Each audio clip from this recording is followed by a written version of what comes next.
toda esta farsa que se está viviendo para lo de las elecciones del Poder Judicial el próximo 1 de junio, pues no tiene nada que ver con la izquierda. Toda la militarización, por ejemplo, que estamos haciendo, que se está haciendo, que estamos padeciendo, mejor dicho, en la vida del país, no tiene nada que ver con conceptos democráticos. El estar en constantes amenazas contra la libertad de expresión, ahora con la llamada ley censura, las medidas que se están tomando desde el gobierno, pensando que son los dueños del país, pensando que pueden hacer con el país lo que quiera. Una democracia, es decir, un gobierno que llega por vías democráticas y que se va convirtiendo en lo contrario, pero cuidado.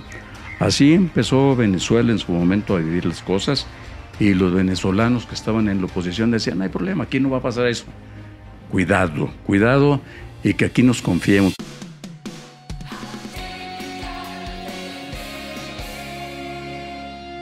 Familia Típica, muy buenos días. Bienvenidos a este programa especial de Platicando con un ser humano extraordinario, un amigo mío que respeto, admiro y quiero mucho, el presidente del PRD, mi querido Jesús Zambrano. Bienvenido. Muchas gracias, Carlos. Muy buenos días y muchísimas gracias por la invitación aquí a nuestra casa común, Atypical. Ya teníamos rato de no estar por acá. Pero muchísimas gracias por esta oportunidad, dado que el día de ayer precisamente, pues ya prácticamente en la noche... Ya presentaste el libro. Presenté el libro que hoy tienes acá. Ahorita lo voy a enseñar. Sí. Y pues muchas gracias, mi querido Carlos, como siempre. Jesús, La voluntad invicta. ¿Le escribiste como biografía, autobiografía? No pretende ser eso de ninguna manera, Carlos, sino una suerte de testimonio político de lo que a mí me ha tocado vivir en distintos momentos de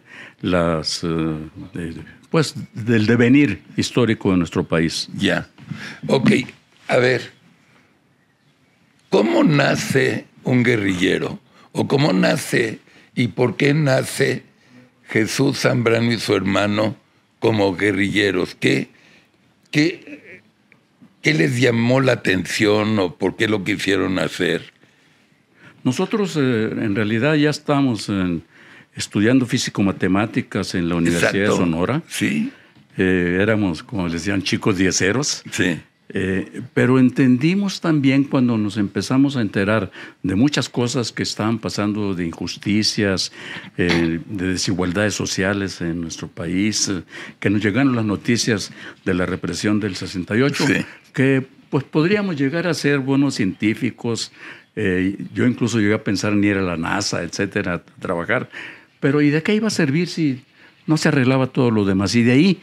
y de vínculos con otros grupos y movimientos sociales fue que entendimos, o así lo asumimos en aquel momento, que no había otro camino que la guerrilla, que la lucha armada. Pero nunca le ganas al gobierno. Bueno, eso lo como guerrilla, nunca. Eso lo entendimos después, porque también había otros movimientos que por medio de las armas de las guerrillas habían llegado al poder. Luego nos dimos cuenta que no era el caso de México, que aquí no había condiciones para eso, y fue cuando iniciamos este proceso también de recambio de nuestras estrategias políticas, ya después de haber pasado, por cierto, por la cárcel ahí en el penal federal de Culiacán, Aguaruto. ¿Cuánto tiempo estuviste? Estuve casi 2 años preso. Sí. ¿Y te liberaron por armisticio? Sí, hubo una suerte de amnistía parcial de carácter local del gobernador de Sinaloa, en momentos muy convulsos también del Estado, porque se daban, pues coincidíamos en los tiempos, movimiento guerrillero grande, del que yo formé parte en la Liga Comunista 23 de septiembre en su momento, y todo el accionar de bandas que hoy siguen teniendo un gran poder, y una ofensiva, Operación Cóndor, que se llamó allá Me a principios acuerdo. de los años 70. Me acuerdo. En Sinaloa. Y entonces, en medio de todo eso y con la pretensión de pacificar el Estado, nos liberan a los guerrilleros que habíamos caído por motivos políticos. Ahora, dime, sales de prisión. ¿Ya con qué sale tu cabeza? ¿Seguir democratizando a México o mejor me meto a mi carrera, termino la carrera? No, mira, por supuesto que siempre uno quiere seguir estudiando y más mi pasión por las matemáticas sigue presente. Sí. Pero salimos con la idea de continuar en la lucha, no solo en general, sino en particular continuar con las armas en la mano, y al poquitísimo tiempo, después de que estuvieron a punto de agarrarnos de nueva cuenta por segunda o tercera ocasión, que si así sucedía nos iban a... porque esa era la consigna, entonces dijimos, hay que revisar nuestra estrategia. Pero siempre yo con la convicción de que ese no era el camino, pero que había que seguir en la lucha por transformar a México. Eso nunca se me ha quitado desde que decidí entrar a la lucha. Desde que te conozco. No se te quita, no se te quita. Y dime, ¿seguiste la vida? ¿Entraste a la política? Fundaste el PRD. Fueron tú, Cuauhtémoc, Porfirio, Andrés... Jesús Ortega también. También, sí. Chucho. ¿Y cuántos más? No, bueno. Eran grandes, eran bastantes. Fuimos miles, porque el PRD surge primero como resultado de una fusión, de una integración claro. De todos los partidos de izquierda importantes que existían antes del 88. Eso sucedió en septiembre de 1987. Y luego surge el movimiento encabezado por Cuauhtémoc Cárdenas y nosotros... Los expriistas. Ellos rompen allá en Lucha por la Democracia y rompen y caminamos con ellos a la elección presidencial de Cuauhtémoc Cárdenas en 1988. Yo soy de los convencidos de que sí hubo fraude contra él. Y luego después, en 1989, un año después, fundamos lo que hoy es el PRD, que es la conjunción de muchos liderazgos de izquierda, de los que venían importantes cabezas del PRI en ese entonces, de la corriente democrática del PRI, con Cuauhtémoc Cárdenas a la cabeza, Porfirio Muñoz Ledo, Ifigenia Martínez, claro. Y otros más. Y luego liderazgos de movimientos sociales, universitarios, populares, campesinos, que se habían incorporado a las campañas del 1988. Entonces, de ahí surgimos y yo fui parte de eso, como de los exguerrilleros y ex-PMS que confluimos en ese esfuerzo para conformar el PRD. ¿Cuándo conoces a Andrés?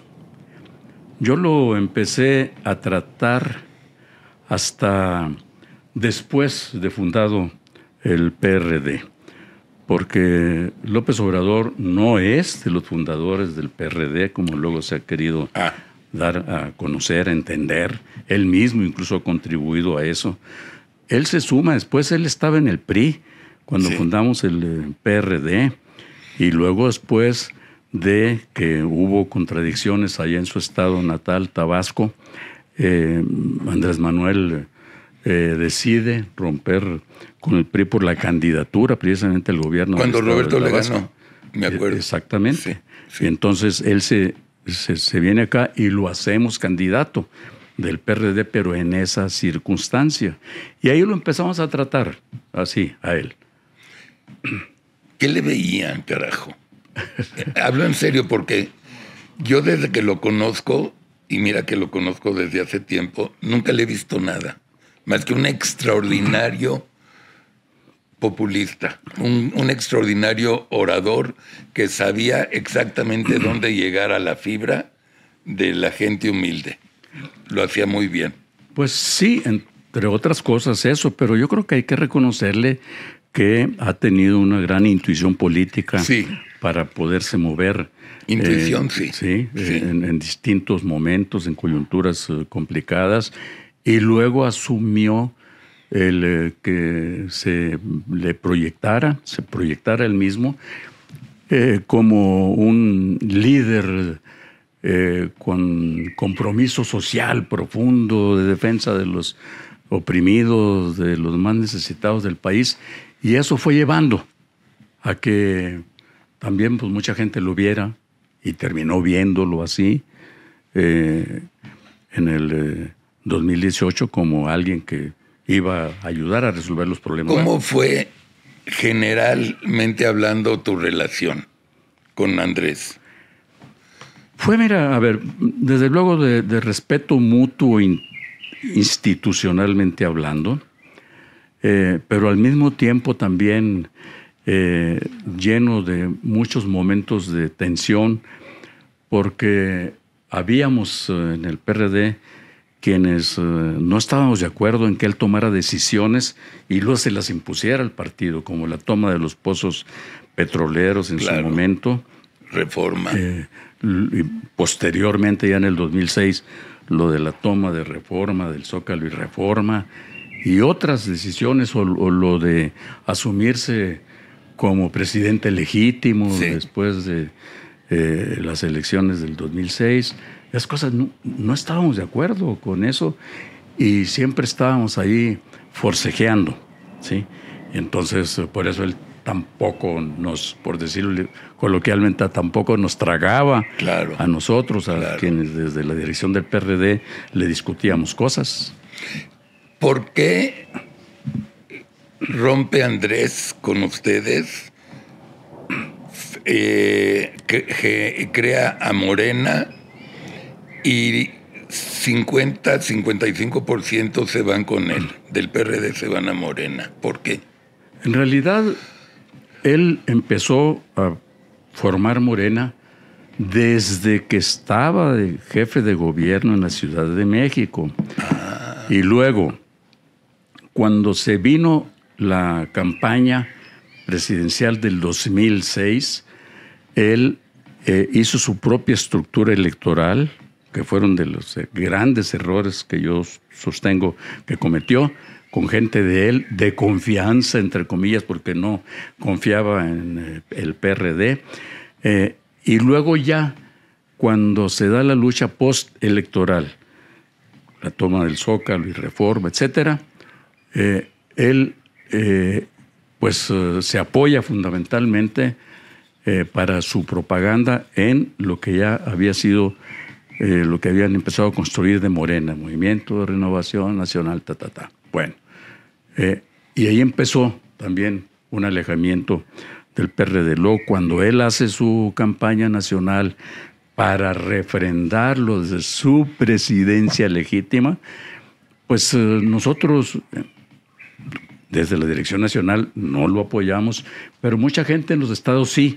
Y entonces se sumó a ese movimiento y empezaron a firmar.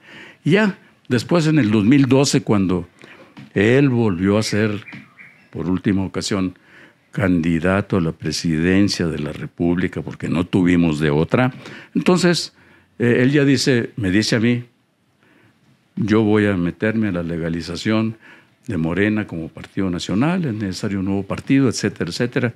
Y ahí ya viene la ruptura definitiva. Desde entonces, finales de julio, principios de agosto, no he vuelto a cruzar palabra alguna con López Obrador. Ni tampoco te interesa. ¿Para qué? Es cierto. Ahora, dicen que las comparaciones son odiosas.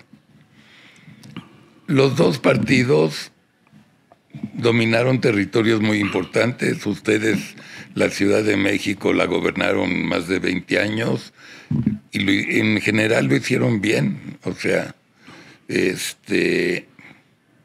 ellos han ganado muchas gobernaturas, no sé si por el organizado, no sé, supongo que sí. ¿Cuál es la gran diferencia que tú visualizas entre Morena y PRD? Lo que es el decir una cosa y hacer otra, exactamente la contraria. de lo que incluso estableces en tus documentos básicos. Toda la militarización, por ejemplo, que estamos haciendo, que se está haciendo, que estamos padeciendo, mejor dicho, en la vida del país, no tiene nada que ver con conceptos democráticos y de lo que la izquierda tradicionalmente ha postulado. El hecho mismo también de la protección para la corrupción a familiares, amigos, etcétera, de eso se puede hablar muchísimo. No tiene nada que ver con principios de izquierda. El abandono del campo mexicano. Terrible. El estar en constantes amenazas contra la libertad de expresión, ahora con la llamada ley censura, con todo un conjunto de elementos que están presentes y que en verdad todo esto que ahora tanto se debate, se discute en los últimos tiempos, de la desaparición de la división de poderes, mi querido Carlos, desaparecer, subyugar al legislativo, no le mueva ni un punto ni una coma y háganlo. Ahora desaparecer al Poder Judicial porque no están de acuerdo con ellos, y toda esta farsa que se está viviendo para lo de las elecciones del Poder Judicial el próximo 1 de junio, pues no tiene nada que ver con la izquierda, con una izquierda democrática, con un pensamiento democrático, ni con una república democrática. Ahorita que dices esto, me estás abriendo los ojos de algo. PRD nunca, ni en su época de fundación, nunca sugirió una ley de censura como la que está sugiriendo Claudia, nunca. Al contrario. Nunca. Al contrario, se peleaban porque tenía que haber libertad de expresión de todos los medios. Absolutamente. Y sin ser comprados, se pelearon mucho ustedes para defender la libertad de expresión. ¿Qué lectura nos está dando Claudia con lo siguiente? O no sé si es Andrés, la verdad. Acabaron con la República, cosa que el PRD estaba en contra. Tienen Claudia y Andrés juntos, tienen el poder legislativo, judicial y ejecutivo, los tres. El Congreso nos los por fraude. Y aunque la elección terminó 46-54, terminamos 26 y 74% ellos. Sobornan a Yunes y nos dan en la reforma judicial. El INE dejó de ser nuestro, ya no es nuestro. Sacan la reforma judicial, les salen mal los nombres, finalmente sacan bolitas a ver a quién ponen.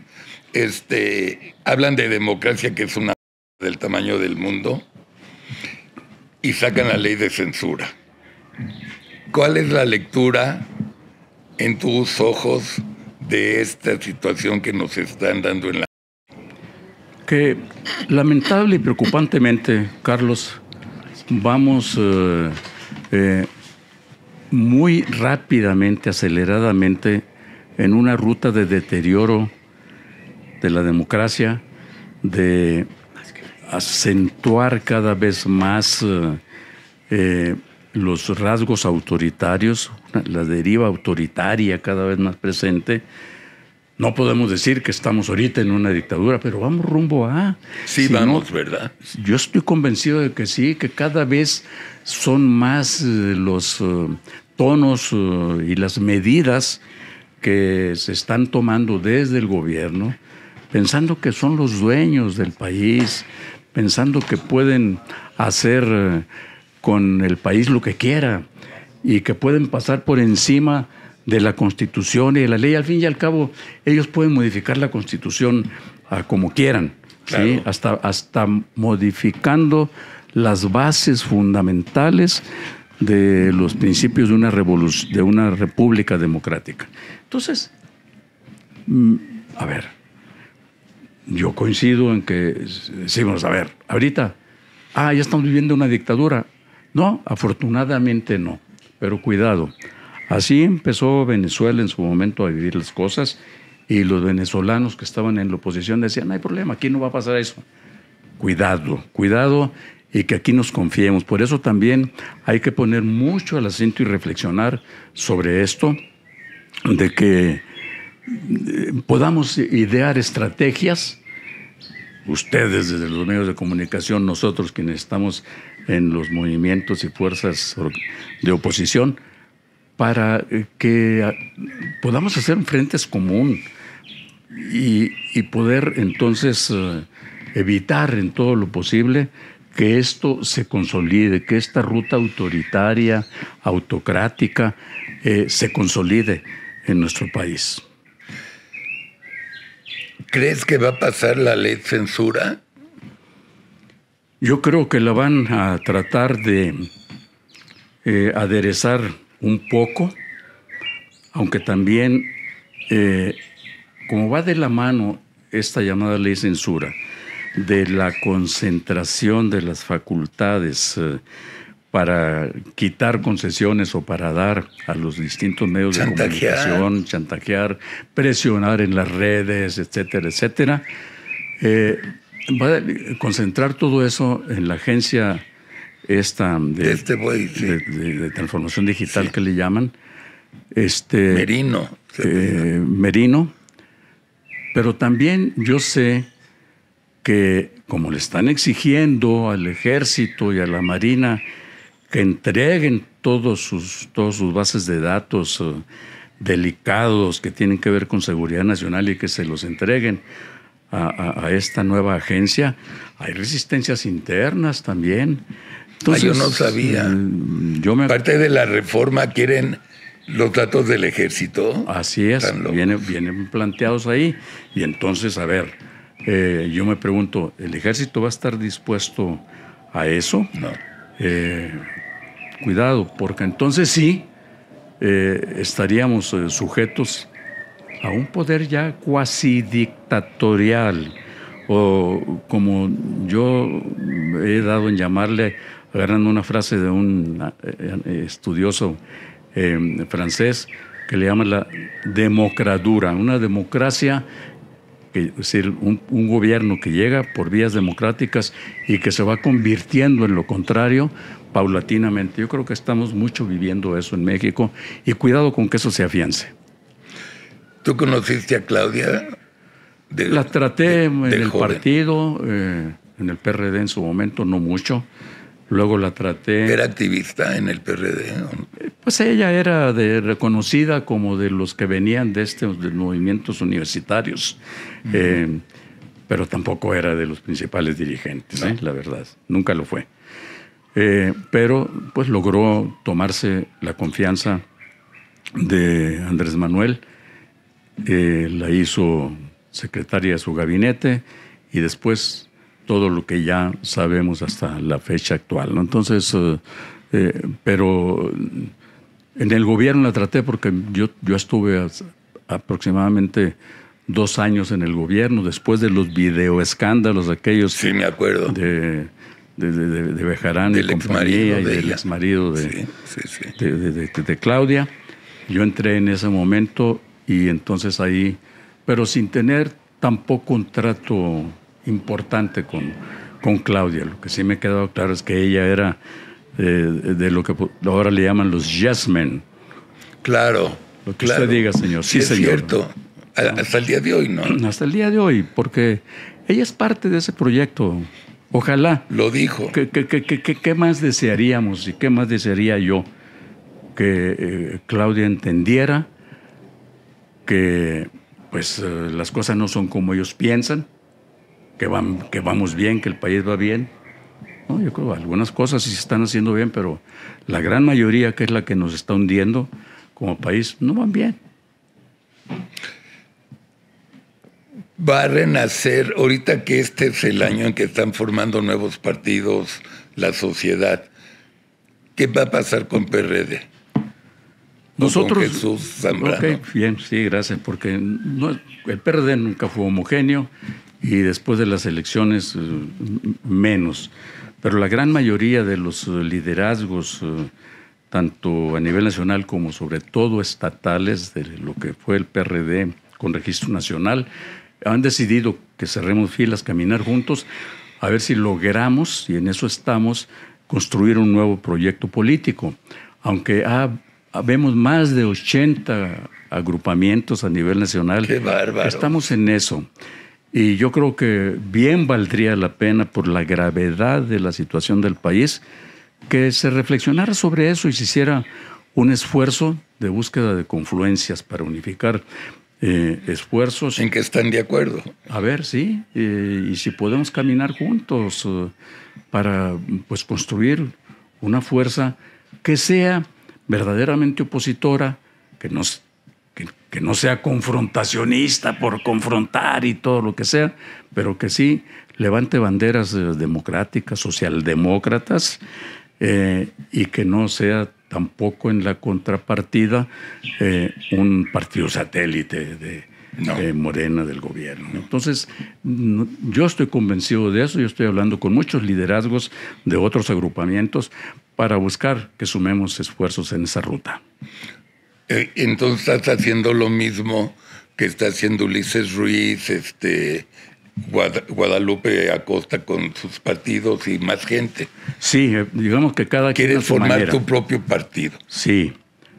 Lo que yo digo y subrayo es, aparte de que yo no voy a bajar los brazos porque no me voy a dar por vencido, Claro. por eso la voluntad invicta presente, estoy convencido de que ante momentos de emergencia que estamos viviendo en el país, valdría la pena hacer una reflexión y ver, ¿podemos o no caminar juntos? ¿O quiénes? ¿Cuántos? Jesús Zambrano, por el amor de Dios, el INE ya no es de nosotros. Ya no. Yo sí creo que nos va a el INE y va a aprobar los que diga Morena, no los que diga la sociedad. Pues eso es una verdad de oro. Y es lo que incluso varios de los con los que yo he platicado me dicen. El INE va a hacer lo que Andrés le digan diga. desde el gobierno o desde más allá del Desde gobierno. más allá. Es que estoy seguro. El INE ya valió absolutamente. Ya se nos nada. fue. Ya. Con una traidora desconocida además que la pusieron de dedazo. Paisana mía, además. Sonorense. Sí, de Sonora. Pues qué vergüenza para Sonora. Bueno, tienen a Rocha, que es otra vez. No, Rocha No, es... Durazo. Durazo. Ustedes tienen a Durazo. Sinaloa tiene a Rocha. Sí, Qué horror. pues sí. Qué horror. ¿Cómo ves a México hoy? Con un futuro... vamos a ser optimistas de aquí a Semana Santa del 27. Del 26, perdón. Lo veo, desde luego, primero en términos económicos, estancado, con el riesgo real de una recesión, aunque digan desde el gobierno de la República o del poder que no estamos en riesgo de recesión, con todas las implicaciones económicas y sociales que eso implica, de falta de creación de empleos para las nuevas generaciones, etcétera, de problemas para la captación de recursos fiscales, etcétera. 2, con el riesgo de que todo eso acentúe dificultades para enfrentar fenómenos incluso de carácter meteorológico, las sequías mismas, los huracanes. Desaparecieron todo lo que había de fondos para atender situaciones de emergencia para el campo, etcétera, hasta lo del gusano barrenador. Imagínate. Que quitaron los controles sanitarios en el sexenio pasado de López Obrador y ahí estamos viviendo las consecuencias. Y luego con el riesgo también de que los programas sociales que le llegan a la gente y que les hacen creer que son resultado de la bondad del gobierno y de Tata Andrés, empiecen a tener dificultades para que le siga llegando a la gente para sufragarlos, que se acentúen los problemas en el sector salud, como ya lo seguimos viendo, en educación, en investigación científica y tecnológica, y desde luego que no se decidan a combatir a fondo y en serio la corrupción. Veo pues un México que, además de lo que comentábamos ahorita, de estas pulsiones autoritarias, esta deriva autoritaria con tintes de carácter dictatorial que se van afianzando cada vez más, veo que corremos un severo peligro de que la venezolización de la que hemos hablado en otros momentos empiece a darse aquí en nuestro país.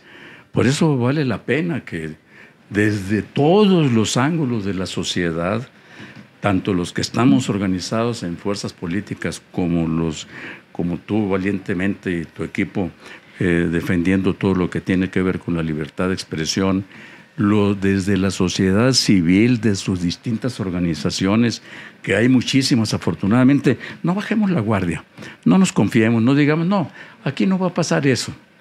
Yo soy el que dice eso. Mira, lo que pasa es que yo como judío tengo la historia del Holocausto.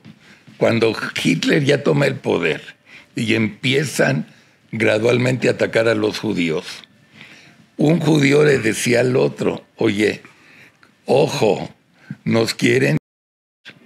Y el judío decía, no hombre, ¿qué te pasa?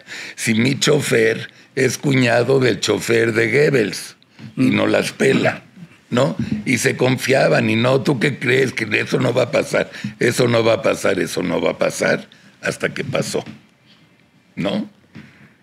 Y lamentablemente creo que eso está en curso, y de eso también hasta de los de dentro de Morena pues van a ser víctimas dentro de poco tiempo. Se van a agarrar a madrazos, ¿no, Chucho? Yo creo que sí. Bueno, ya empezaron. Ya empezaron. Porque ahí no hay ideologías firmes, pues hay intereses de grupo. Poder. Y saben que además tienen impunidad. Claro. Y pueden hacer lo que quieran. Entonces, yo creo, como lo decía un colega tuyo, periodista, analista, que si bien esto se está afianzando, pero afortunadamente también los ciclos de la vida política actualmente son más acelerados que lo que antes tardaban. Claro. Y entonces, porque hoy vivimos en una sociedad más abierta, afortunadamente, tenemos la relación misma del Tratado de Libre Comercio con Estados Unidos y Canadá, y actúan... Está globalizado el mundo. Claro, hay contrapesos naturales, vamos a decirlo, más allá de las pulsiones autoritarias que hoy tenemos en México. Ok, ¿cómo ves a Claudia en que todo le hace caso a Trump en lo que Trump le ordena? ¿Por qué lo hace? Porque yo creo que sabe que ellos tienen mucha más información que aquí no se conoce, o que no se quiere dar a conocer aquí. Claro. Y la presionan, ahora sí que con sus datos, con los otros datos que ellos tienen. Datos, claro. ¿No? Y a ver, aquí está esto, así están las redes de complicidad, de corrupción, de funcionarios con liderazgos del organizado, así reciben, todo ello, esa información, todo, ellos la tienen toda, y entonces pues presionan, como recién sucedió con la gobernadora de Baja California, y ya, échame la visa para acá, y así van a estar actuando. ¿Y con qué se defiende o se defendería Claudia cuando sabe que lo que los gringos le ponen sobre la mesa es cierto en relación con este tipo de situaciones? Claro que yo no justifico las actitudes de chantaje de ninguna manera de Trump contra el gobierno mexicano. mejor que se hable claramente. Claro. Tampoco estoy a favor de una intervención armada de... No, hombre, no, de que vengan a nuestro país. A México, no, ¿qué les pasa? No. Entonces, lo mejor es que se tengan los suficientes tamaños para hacer frente a eso.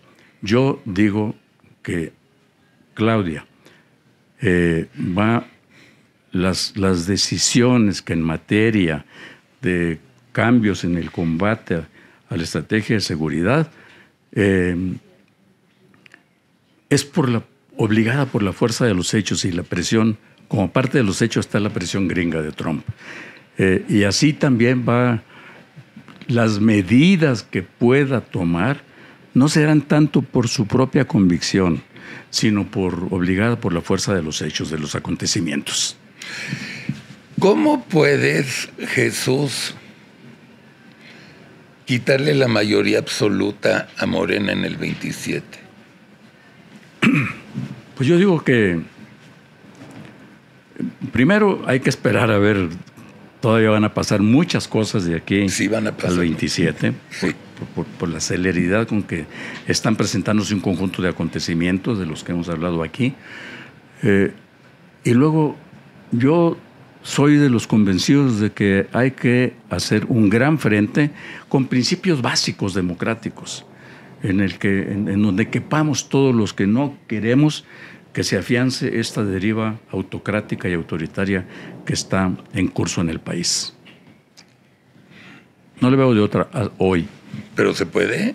¿Se va a poder, tú crees? Yo digo que es necesario. Yo soy de los convencidos, a través de los tantos años de ejercicio de mi vida política, que, como lo decían los viejos científicos, la necesidad crea el instrumento. Y hay que crear el instrumento, porque es necesario. Sí, pues el instrumento es el voto. Yo tengo los números otra vez. Claudia ganó con 36 millones. De esos 36, 10 millones eran priistas. De esos 10 millones de priistas, creo que 3 o 4 ya se regresaron al PRI y 6 están medio indecisos porque Morena no les cumplió. Ok. Pero déjalo en 30 millones. Tenemos 100 millones de mexicanos empadronados. O sea, tenemos 2-1 que Morena. Somos el doble de Morena, de los que odiamos a Morena o no votamos por Morena.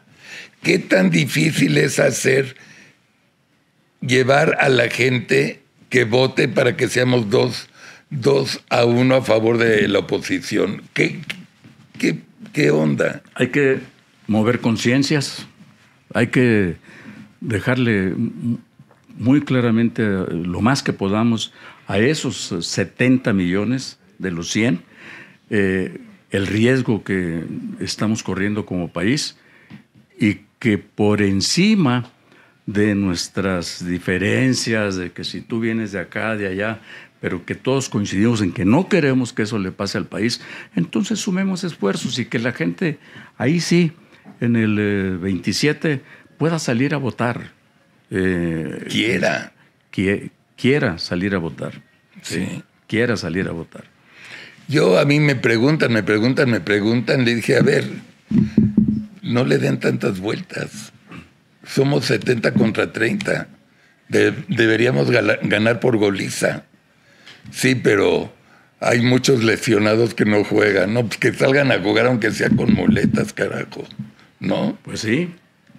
Si quieres que no salgan 20, pero que salgan los otros 50. Exacto, ¿no? exacto. Entonces, así, exacto. Es tan elemental. Son tan elementales las cuentas que hay que hacer. ¿Verdad que sí? Sí, para jugar así también. ¿Tienes confianza en el México inmediato con estas bestias? Yo tengo confianza, quiero seguir teniendo confianza, con lo que yo le llamo mi optimismo histórico. Claro. En que va a llegar un momento, y no va a pasar mucho tiempo, en que todo esto lo podamos detener y que no vayamos en la ruta de Venezuela. ¿Estás seguro en eso?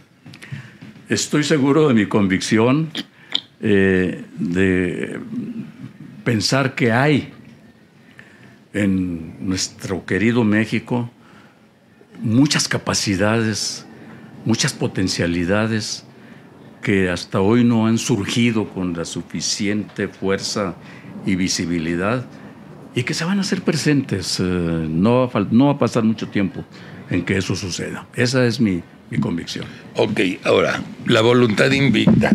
Aquí otra vez, Moy, te lo pongo. Está en todas las librerías ya. Hoy ya debe estar. Sí. Ya debe estar colocado. Y ya ayer que lo presentamos, ya debe estar lista en distintas plataformas, por cierto. También, ¿no? En Amazon, todos esos lugares. Así es, y con versiones electrónicas. Familia Typical, háganme caso. Yo sé lo que les digo.